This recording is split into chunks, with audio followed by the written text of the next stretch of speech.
Transmissions. And welcome to Abstract Transmissions. We want to thank today Steve McGovern for coming on the show. Steve's a comedian, and thank you for coming on. Yeah, no problem, man. Thanks for having me. Yeah, no problem. Join me my squeaky chair today. Yeah. I gotta get a new one of these. It's just terrible. I got it from like the side of the road for like $10, so it was free in the interim. Hey, COVID, got to take it when you get. That's it. What I think was I talking to you about that? On there. Excuses for COVID, like everything.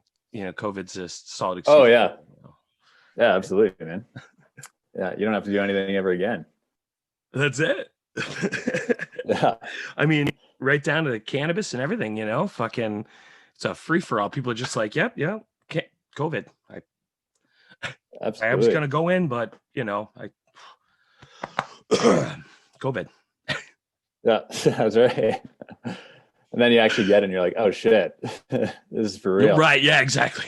I was hanging around those fucking super spreader events at the White House too much, Yeah. Well, actually, where are you? What's that? Oh no, I'm in New Hampshire. In the sticks. Is it pretty bad there? No. It's actually we've seen a little bit of a spike, but it's really not that bad for being in a pretty populated area. We've seen things kind of go accordingly.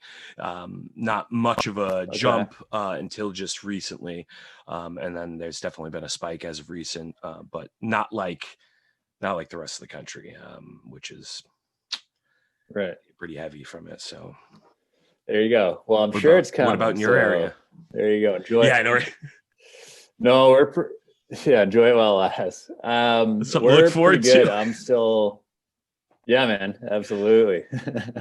I'm in the Yukon right now. I was living in Edmonton for about 5 years, and then when this all hit, I was teaching and doing stand-up, and then lost both those jobs. So came back home because I'm a hometown boy, so it's a lot easier to get work. Yeah, I think since March we've had 20 cases total, so we're doing all right. That's great. That's really great. Yeah, I should say, for New Hampshire, considering like we've got places like Manchester and Concord tend to be the more populated areas of New Hampshire, but in those areas, I think there's been some spikes and whatnot, but for the most part, I mean, definitely not as low as 20 cases, but considering like mass and whatnot, I'm glad to see it is where it is, considering almost nobody in New Hampshire is wearing masks. I'm surprised that it's as low as it is, to be completely honest with you. Yeah. Is that Manchester from the movie Manchester by the Sea? That's a good question. I don't know. I've never seen the movie, to be honest with you. I'm assuming because he's an Affleck. It's they're from New England, so very well could be. Okay, yeah. I'm gonna have to see it now. Don't watch it if you're hungover, feeling blue. It's the most depressing thing you can possibly imagine. Yeah. Yeah, and all your endorphins are fucking shit. Yeah. Yeah, if you just want to spiral into deep depression, highly recommend that movie. Fucking awesome. I apologize in advance for and I usually feel like I apologize to the listeners too about the delay. So I apologize if I cut you off in any way, just because there's that like jarring, second and a half delay. Yeah, makes it for an interesting conversation. Yeah, man, it's that Zoom life. Oh, you got the Gandalf fight. Yeah, well, actually, no, this is not the Gandalf. Okay, no, I'll show you. Okay. But I have a Gandalf pipe. I got to. This keeps going. I got to grab the Gandalf pipe because it actually is a Gandalf pipe, real quick. Oh shit! This one was actually it's actually not. It's not my pipe. It's a friend's pipe. But I absolutely adore it because it is basically the Gandalf pipe, but it's huge. So it's like, it rips through flour. And then it really, after a while, it starts to not taste so good because the way it condenses, you'll see how it kind of runs up. The air compresses and just moisturizes almost, and it gets all real gross in there really fast. So you're constantly cleaning the thing out, just like, salt and rubbing alcohol and just shake it and you sticky icky. Yeah, absolutely. That stuff's nasty. I can't stand resin, man. It's the worst. It smells terrible. Is it legal where you're at? So it is for me, because I'm a therapeutic patient. Nice. But it is decriminalized, I guess, in New Hampshire. So in my opinion, it's legal. You get a slap on the wrist, so it's technically not legal. But you're not going to get arrested for it and put in jail like it used to be, because it was like that for all my life growing up. For the general public, you can't just go buy it. Nope, no retail stores here. Oh, okay. Well, you can go down to Mass. You can drive down to Mass and get it there. And you can buy it retail there, but you got lines and expensive pricing, COVID. Don't want that. All that bullshit. Yeah. I mean, I go over to always give them free advertising, ladies and gentlemen. If you have your card in New Hampshire, Green Truck, they are a fantastic brand of flour and concentrate. I always like to give them free advertising. I'm very much on the way of voluntarism, when it comes to ads and stuff. I'm not looking to try to pick up money necessarily directly from some ads. I like the idea of giving, some brands just free advertising. Unless they're going to give it to you. Hey, that's great too. Yeah, it's like, hey, if you guys want to pay me in cannabis, that's okay too. I'll keep giving you the good word, That's right. But they're great brands. Absolutely, they're courteous when I show up. They have everything ready. They're always really nice people. I've had a couple of the carts screw up on me and they just gave me a brand new one, no questions asked, nothing. Like they on the trust system, really, really good company. So now they're in Maine, so I have to go over to Maine and I have to have my card too, because Maine isn't reciprocal of recreational purchasing in New Hampshire. It's kind of messy how that works, but they do recognize my card. So that sounds like a lot for a pothead to figure out. It is. It's way more than and order it online. Support that mailman. That's it, man. That's it. Yeah. It's their way of keeping people from utilizing it, right? The more confusing it is, the less likely they're going to do it, less paperwork they have to do. New Hampshire likes that to increase a lot of bureaucracy to keep people like a paywall, social services, stuff like that make DHHS and getting food stamps and stuff very difficult for somebody who struggles with like social anxiety or somebody who's on the spectrum or something like that. They're going to struggle, if they have nobody to help them. They're not going to ever get on those programs, and then they're probably going to end up in the fucking street on substances. And this is a shitty situation for New Hampshire, unfortunately. Damn, just got to buy off that high school kid. That's it. Kyle in grade 12, man. That's no bureaucracy there. Hey, as long as it's not grade 10 when they were dishing out oregano, the first run around when you're, the first time you buy weed and you got that kid trying to fucking out of the garbage. You know what I'm saying? Yeah. That's the guy who read The Art of the Deal. Yeah, that's right. Yeah. Yeah. What's funny? I keep on having these conversations. My buddy got this weed the other day. It was straight out of 1996. I'm like, did you get a fucking DeLorean and go back in time and buy a bag from fucking 1996? Like, what is this? It's like flat, compressed, like brick weed. And I haven't seen that 20 years easily. Like the really compressed, garbagey kind of.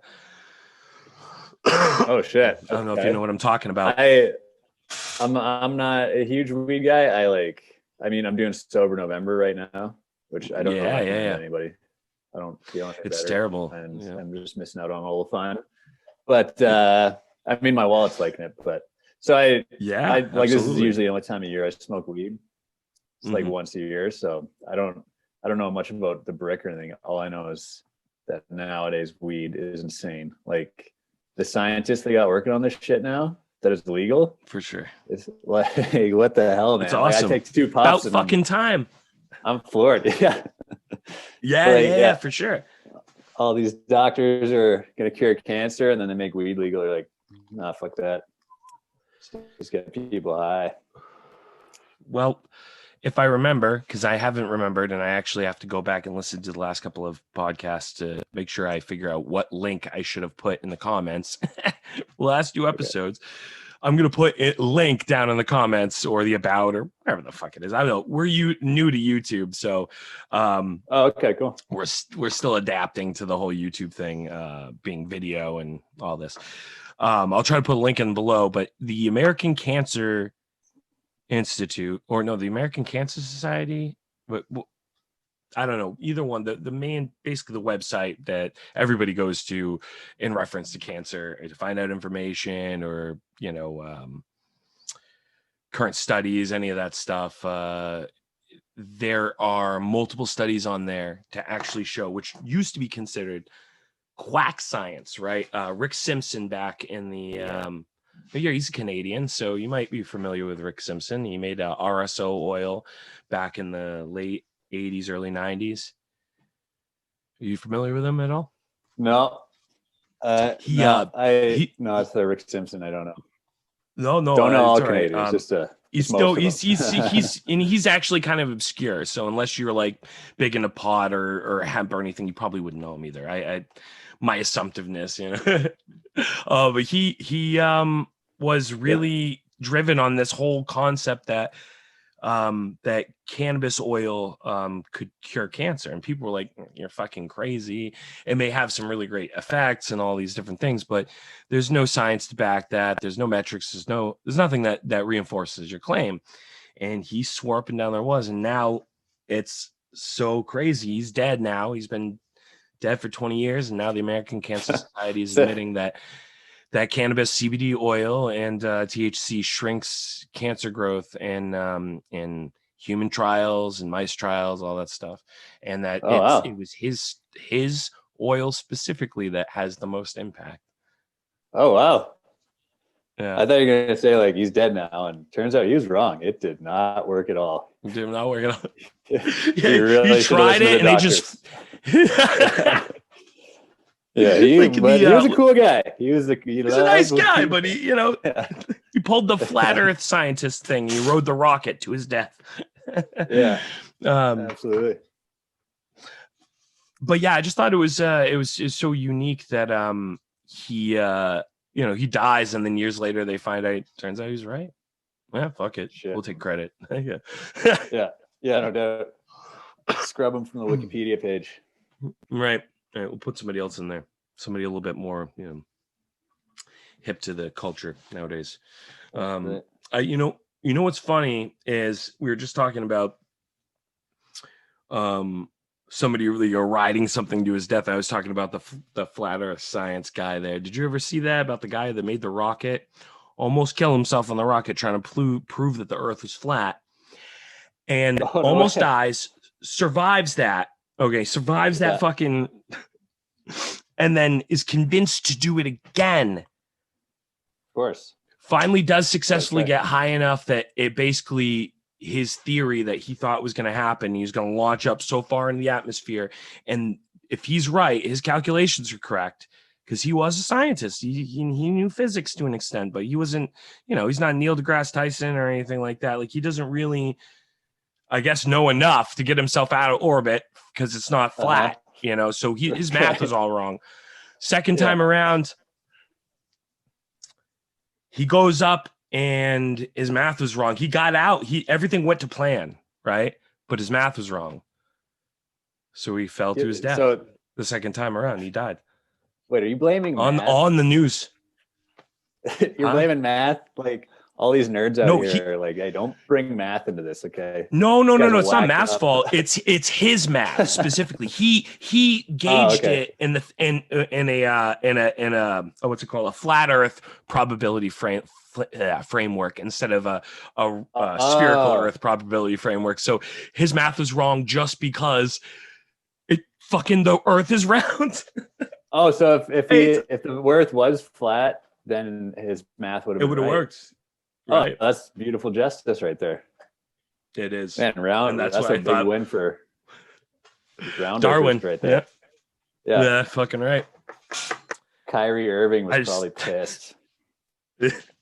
Yeah. I bet a lot of people were pretty upset. I mean, yep. I also saw that what's his face there?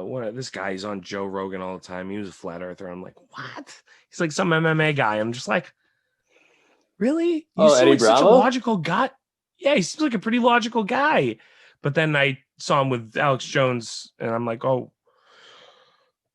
I mean, I would never want to piss that guy off. Eddie Bravo, that is him. That's him. Yeah. He was on the show with Alex Jones one time too. And okay. And I'm just like, oh man, I had so much legitimate respect for Eddie Bravo, and then I was like, he's like, yeah, you should really listen to this guy. It's like, no, that's Alex Jones. He's a big conspiracy guy, like chemtrails. Yeah. I think 9/11. I had no idea. Job. Yeah, man. That was all new to me until I watched an old. Yeah, I think so. Right. I mean, I think there's some people that just get super impacted from paranoia from it. They just smoke entirely too much, and it's just like it's not good. For your brain that's why I don't that much THC for some people. That's why I don't smoke that much, because I just get so much anxiety. Like as soon as I get high, all I hear is my heartbeat. It feels like it's doing dubstep, and then I just have a heart attack. So like this is not my idea of a good time. Yeah, it's a really cerebral feeling. I mean, that's all the THC, that just it hits you like a ton of bricks, and it's like uncomfortable and you get anxious. And now I don't have that anymore because my tolerance levels are crazy super high, but they used to. I totally know what you're talking about, and I've been there for sure. But I found out. No. It's, you can't power through. There's no. I hate it when people say that to other people. You just suck it up and get through. It's like, no, dude, that person's going through a real intense experience. Like, it's not feeling good for them, and you're having zero empathy for that person right now while they're fucking suffering. And it's just like, we can be really uncomfortable for some people and really anxiety provoking if they're not prepared for it. But I think it's just a matter of the balance of THC and CBD. And I don't want to be that guy like, oh, you just didn't find the right strain yet, bro. But at the same time, it's kind of like, yeah, you just didn't find the right strain yet, bro. That is like, one nice thing about legalized shops is you can go in and it's like you get the stats on each strain of weed. It's like playing cards, and absolutely, so you can find those balances. So I've found some mellower ones that I can handle. I tend to go with the stuff that has no THC now. There's stuff, it's really cheap online. You can buy it, get it shipped to you free legally. That usually if you spend over $100, they'll send it free, but it's like $40 or $50 an ounce. And it's real potent. It smells like weed. It smells good. But it's got almost no THC in it at all. It's like Shark Shock and ACDC. So you don't get high. You don't get that feeling that you were talking about that you didn't like, the uncomfortable anxiety and whatnot. Impending death. Doom. Yeah. Absolutely. Matter of fact, you don't really feel anything other than like the relaxating part of the cannabis. And that's if you even get that. Some people don't feel anything and they're like, what did I waste my money on? You know what I mean? But for me, I notice it, like, because I also take bong rips of it. You know what I mean? Like, I'm taking huge CBD hits to my head, and it does help. Yeah. It gets rid of the ankle pain that I can't get rid of sometimes with freaking oxycodone, man. Like, there's some stuff out there. Like, I hate taking that heavy medication. I really hate the heavy pain medications, and I try to avoid them. Yes. And I have been for a long time trying to use tramadol as an alternative, and then rely on like dab rips for the real heavy shit. Like, because the downside of opioids is they're fucking shitty. They make you feel uncomfortable, the heavy physical addiction, but also it's not instant. Like, if I take a dab rip to my head and I'm in an excruciating amount of pain because my ankle popped, sometimes it happens. I don't want to explain it, but it sucks. That dab rip just pops out. Well, so I have this this congenital defect, or I don't know, something from birth that just got worse and worse, and then I eventually had surgeries, which the left one worked out okay because they, put screws in it 20 years ago. The right one was in 2014, and they tried to do it with a scope, and the miracle of modern science and nanotechnology. And sure enough, they fucked up my ankle worse. So they should have just done the fucking Oh, screws. motherfuckers. So the right side's all fucked up really bad. Yeah. It's like an asteroid cloud of debris in there. It's a shit show. And dude, it sounds like you had the doctor from Arrested Development, going there Dr. Stein style. Right, seriously. I fucking bullshit. I love that show, man. Sorry.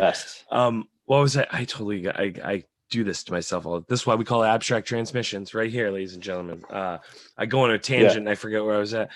I was talking about one thing. You're talking about your shitty ankle and then pain and medication Dr. Stein. and all that stuff. Yeah. Dr. Stein. The medications sometimes, sometimes it's just so bad that you really need to just be in relief from it. But the topical, the like chronic pain's bad, but when you have that acute, sharp, horrific pain, the dab rip at least happens right away. Like I can take that rip, and in a couple of seconds, I'm feeling the effect of it. It takes my mind off it, if anything, and maybe it doesn't mask it completely, but if I were to take oxycodone or something, even the fastest delivery system is, 30 minutes, 20 minutes, 15 minutes, maybe, but that's still, that ankle event has already came and gone. Like when it happens, like I could twist my ankle a certain way and it sounds kind of like this. It's like if I were to put my hand under like that, almost like a popping noise, like you can hear it in the room sometimes. Like it's picked up on the microphone and podcast before. It's not pretty sight. It sounds awful, and there's a flood of pain. I'm not a doctor. That's not good. Yeah, no, I had it happen one time with a doctor when they were doing the during like one of the disability determination things. He's like, this looks pretty bad, and he's like, but they're all very skeptical, and their job's to try to get you to not get disability. So he's moving, and all of a sudden it like pops, and he like felt it, and I shuddered, and my eyes water, and I'm like almost crying because it hurts every single time. It's like the world is ending, right? And the guy's just like, oh my God. And he's like, oh my God. And he's like, oh dear God. That's he's never. He's like, that's never a good sign of your doctor. Your doctor is like freaking out. That's some bad shit. He's like, does your doctor know about this? And I'm like, yes, he does. That's why I'm here.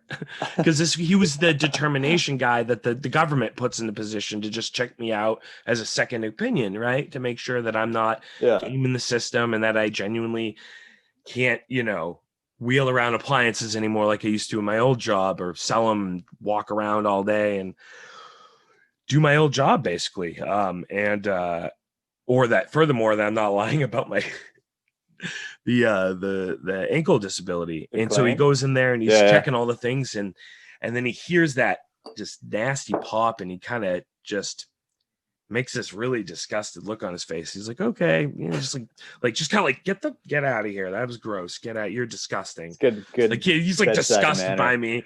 He's like, you gross lower creature and your bad health care, and go. Get out of here. Is this freak? Yeah, that's that wonderful American healthcare we hear about. Right. Oh yeah, it's awesome. Yeah, really awesome. Yeah. No, it's pretty fucking brutal. It depends on which ones, because of course you're gonna have doctors that care, and they are the ones that just digging in and taking it for the team, while the other ones make multiple figures a year, and they just look the other way while people accidentally die of whatever they didn't do right. I don't know. Like my thing that pops in my head is Earth is round or not. That's it. There we go. It's America, where more people believe in angels than fucking what was the statistic? More people believe in angels than that have graduated school or something. It's some ridiculous. I don't know. I'm not going to quote it because I don't know what it is, but it's some ridiculous metric that it just makes you go, really, like fucking really. Makes me proud nationalist American. No, that's right. No, sir. Not in that regard. No. I mean, look, there's a lot of things I love about my country, but there's plenty of things I am not thrilled about. And the biggest thing is, this like constant flip flop. And I mean, I talk about this, of course, people listening right now are gonna be like, oh, not again. The listeners the consistent listeners are like, oh my God. But the political flip flop that happens every 4 to 8 years in this country, it causes the world to be kind of unstable because nobody knows what America's going to do next. And everybody's just like, okay, it's a fucking reality TV show this time, I guess. Right. Last time. Oh, sorry. Trump, no. Do you know Michael Rappaport, the actor? He's a comic now. Yeah, love that guy. Like, you should check his. I don't know if you watched his Instagram stories recently. I do. But his rants about Trump, fucking awesome. But summed up so well. He's like, 4 years of waking up every day, checking the news to see what the fuck this guy said. It's like, I'm sick of it. Yeah. That's true, man. Like, I've never been. It's so true. Intrigued by presidential politics for all the wrong reasons. Like, every day I just say, what the fuck did he do this time? It's just like, you can't look away, man. It was insane. And it's still like, who knows what's going to happen? Like, inauguration day is going to be wild as shit. It is definitely going to be wild as shit. Yeah. Yeah, your guess is as good as mine. And what blows my mind is like, is people like yourself being just as intrigued and hung on the edges as everybody in the United States. People outside of the country are just like, what the fuck's going to happen next? Like eating popcorn, like, what the fuck's this orange fucking potato gonna do now? Like, holy shit. He's volatile as shit. Like, it's terrifying. Yeah. I know, man. Fucking horrific. Like, he's just, it's wild times, buddy. So how long have you been doing this podcast for? So about 2 years, roughly. I was in appliances for 10 years, selling appliances actually, between, multiple retailers. I was a field sales manager for Samsung Home Appliances for about, almost 4 years. So, I mean, heavy in the appliance industry for 10 years. And then when I got, I separated with the job, I'm not going to go into it for legal reasons, but not in the greatest terms. I was like really kind of burnt and like, you know what, fuck it, I'm going to start a podcast about appliances. And then I'm like, fuck appliances completely, because I don't. You turned your back on a big appliance? I did, yeah. It's a dangerous game to play. It is, for sure. I don't even know if I'm safe now. That's what most people say, man. And they're like, I don't know, man. I thought your expertise was appliances. I thought I was getting a dishwasher. And now we're talking about aliens. So what the fuck happened? Yeah, I feel like someone's going to come murder me with a lamp now. Watch out. Reminds me of the Stephen King joke from fucking the Family Guy there. The inanimate object fucking coming to life thing about, I don't know if you've ever seen that, but it's a skit on a Family Guy episode about Stephen King. I thought that was hilarious. Oh no, worth watching. That one. And I don't really watch Family Guy, but it's just one of those things that popped in my head there. But appliances for me was something that I was like really, really, really like all about. I literally, it's weird, but I know pretty much, not to be overconfident or cocky in any way, but I know pretty much everything there is to need to know about appliances. It's fucking ridiculous. Maybe not from the repair aspect, because I didn't physically repair them, but I still know more about that than I should too. It's fucking just don't ever apologize unnecessary knowledge for your appliance knowledge. Yeah. If you ever need to know anything about appliance, Steve McGovern, you reach out to me, dude. I got you, man. I'm fucking. I can tell you For all our listeners out there too, a little bit of a tidbit of inside information right now. Good thing to know. November is the time to buy appliances. Every year you get two times a year. And this isn't just appliances. This is the entire consumer industry. It's like some big secret that is fucking obvious right in front of everybody. Hilarious. July, right before July. So like June 20th to July 8th or July 7th, or you got to get July weekend in there, obviously, July 4th or whatever. That whole period of time, that's the hot spot. At the end of June to the beginning of July, that's the end of the half of the year, the fiscal half. And then you have November, which is the end of the fiscal third quarter. So they just want to close those out hard. That's all that is. It's all those consumerism holidays are based around, is to close those two holidays out hard. And you got it. Cars, appliances, consumer electronics. If you need a good deal and you know that it's on its way out and you don't want to wait till it's dead, July and November, man. Good to know. That's when you're going to save. Dude, does your old manager on everything? Does your old manager watch the show? I feel like you're pitching to get your job. I don't know. Right, I don't give a shit. You can fuck right off. You ruined it. You know? Yeah, no.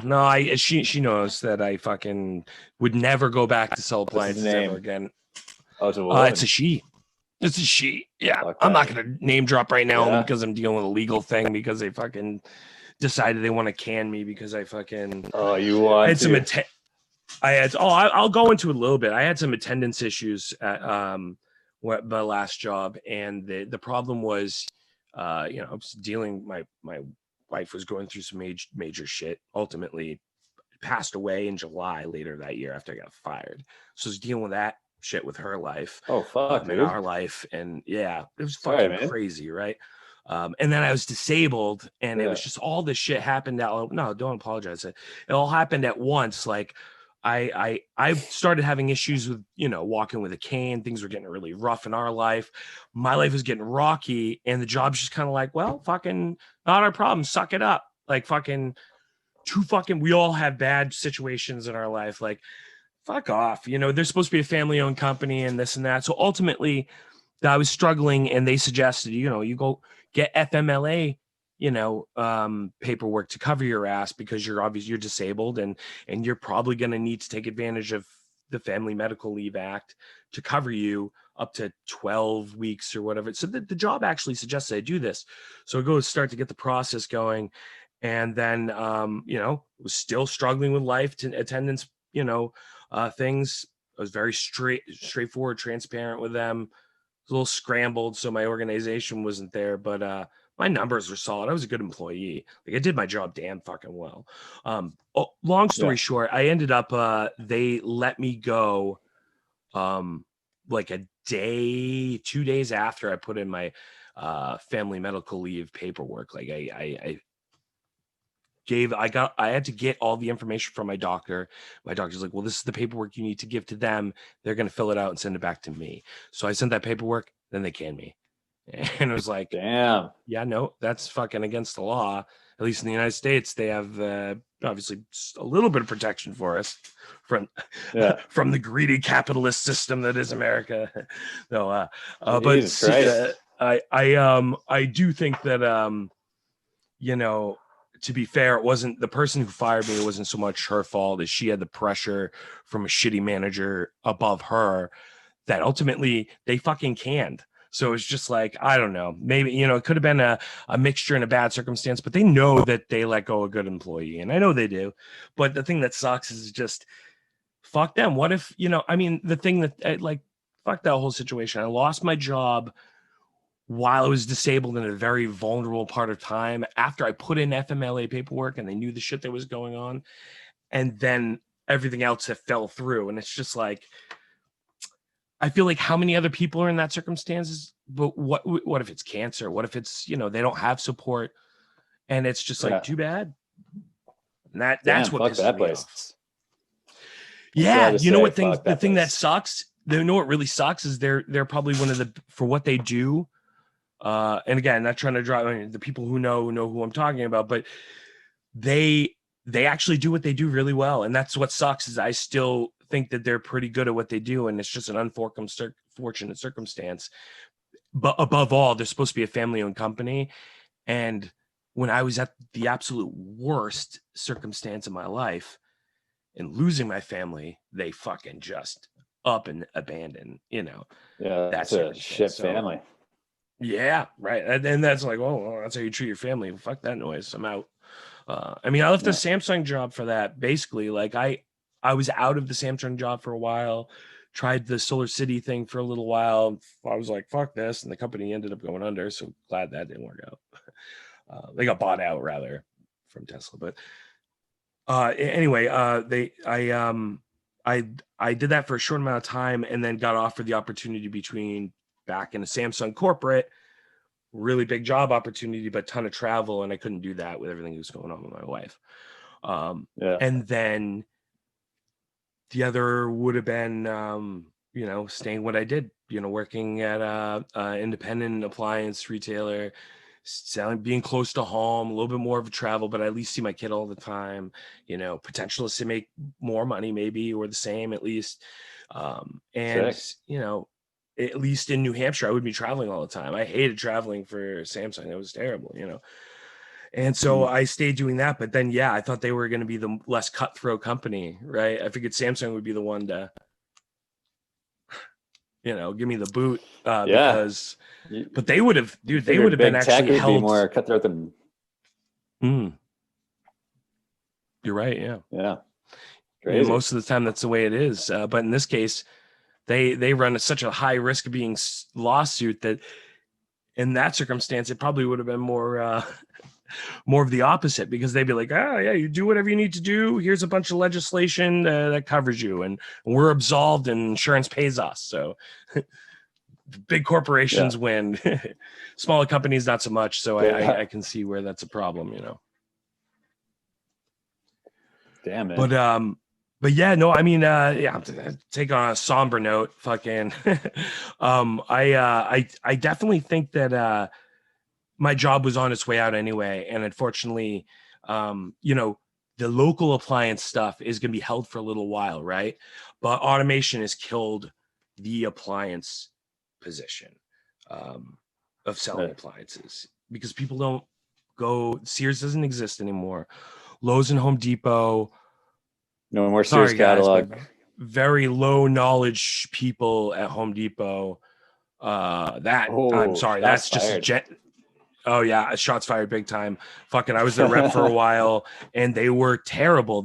And it's not their fault, but it's because they're trying to get all their employees to know a little bit of every department.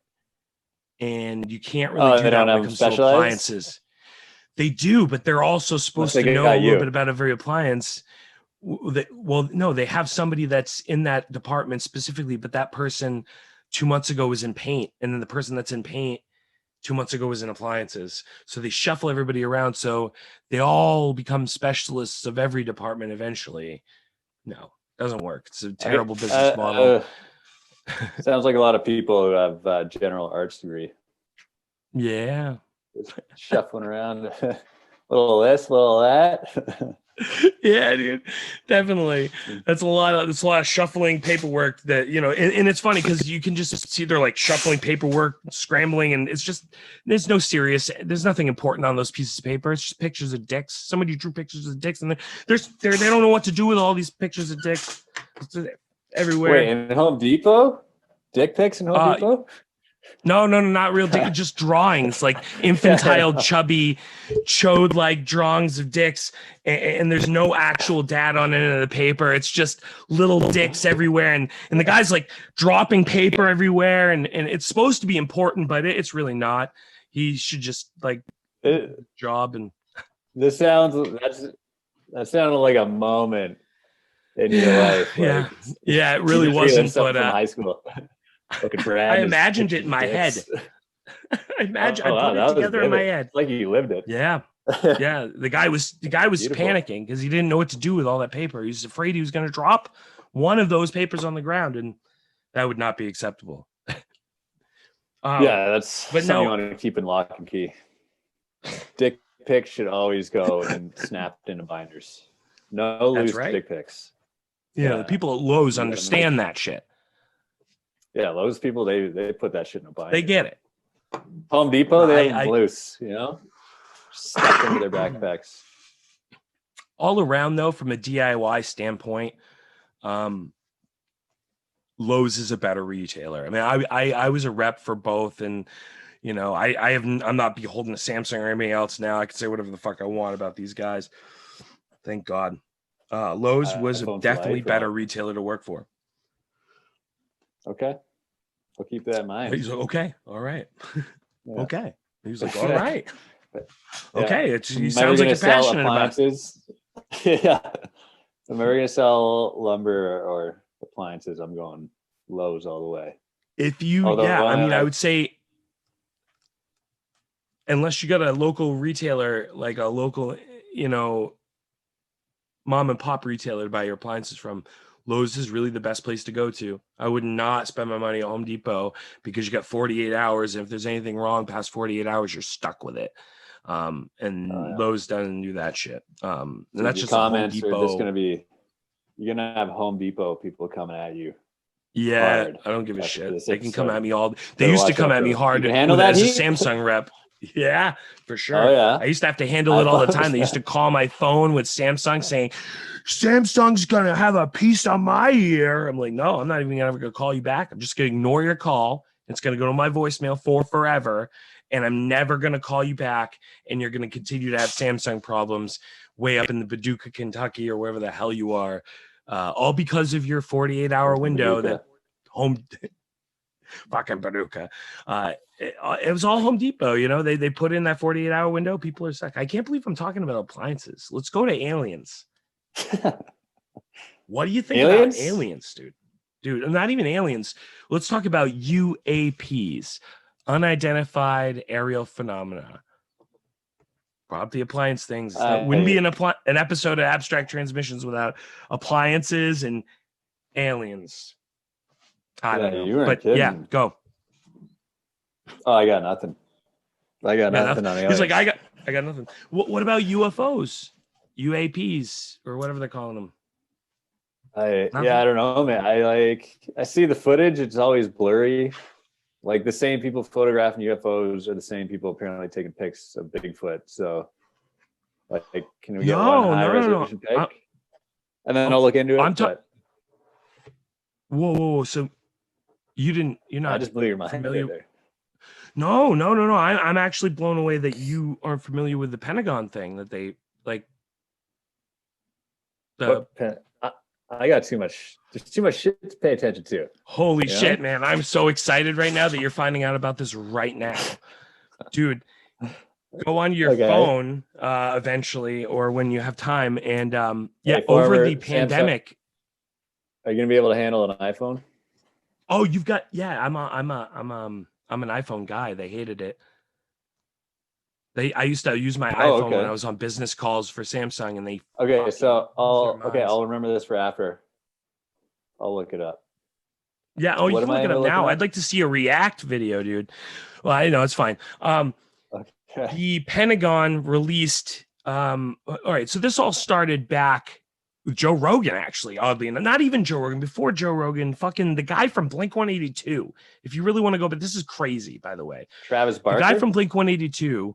No, the guy who left, Scott DeLong. Is he? He's the DeLong. Tom DeLong. Yeah. Oh. I don't know. Tom DeLong's the guy who left Blink-182 to pursue his aliens thing to the Stars Academy. He joined with this guy named Luis Elizondo.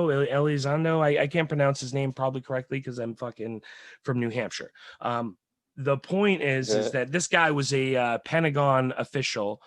Luis Elizondo. He was a Pentagon. He was the guy in charge of the UFO things, the UFO program within the Pentagon. He left the Pentagon and started this program thing with the guy from Blink-182 about Disclosure Project.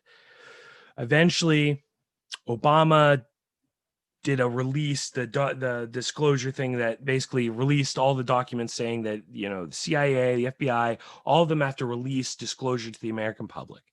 And with that, all of the treasure troves of stuff came out. And then people like Commander Fravor or whatever started coming out and going on Joe Rogan, and it just became this thing.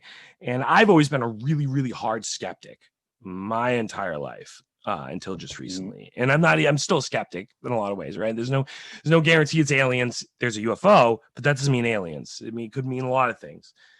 Before we arrived at aliens, there's other possibilities that come before that. Occam's razor and all that. But what got me was the Pentagon basically after COVID, finally came out publicly to say there's craft in our airspace. They're not from other countries, not from any other country. They defy physics as we know it as a species.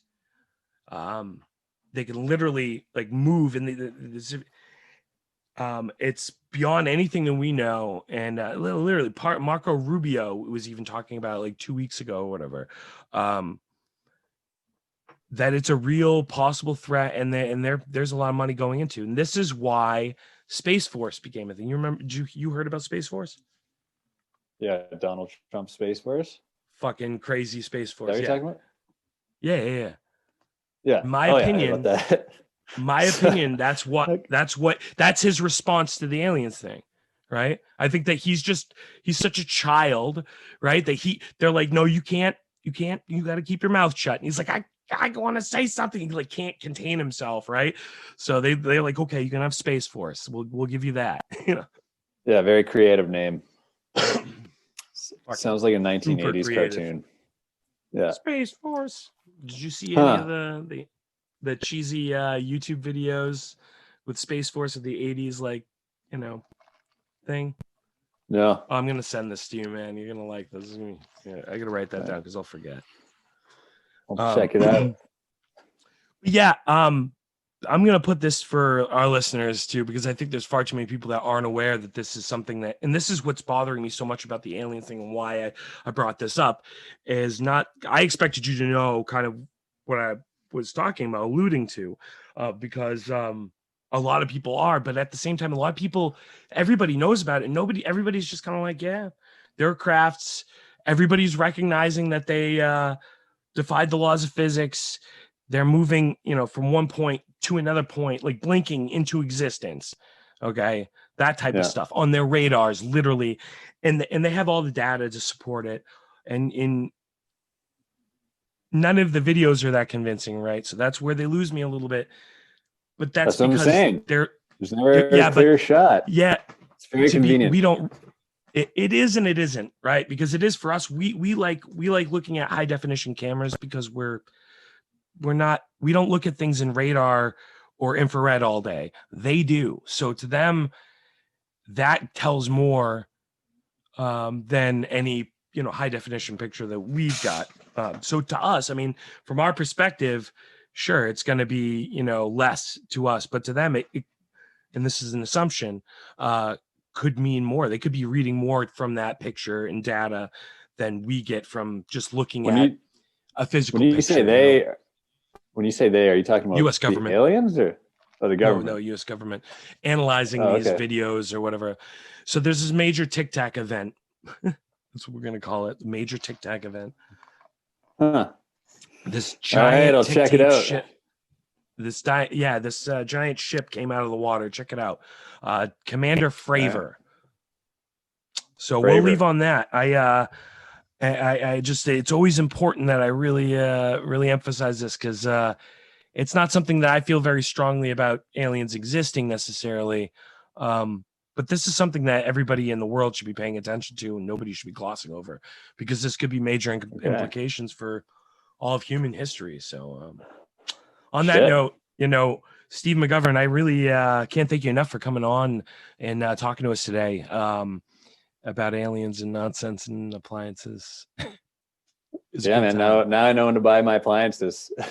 Yeah, seriously. No, and I'd like to have you come on again, when Justin's back from being on hiatus, because he's great conversationalist, and I think it'd be a good dynamic. I think you guys get along pretty well. So look forward to Cool, talking man. again soon, and thank you for your time, man. Yeah, buddy. Take care. Nice to talk to you. Absolutely. Thank you so much. And to the listeners out there, as always, we're going to try to keep on these episodes, staying with you at least 2 to 3 episodes a week. And, we appreciate all your guys' time and listening to us rant on about nonsense. So if you can, spread the word, because we're new to YouTube, and like and comment and all that jazz. And as always, abstract here, abstract.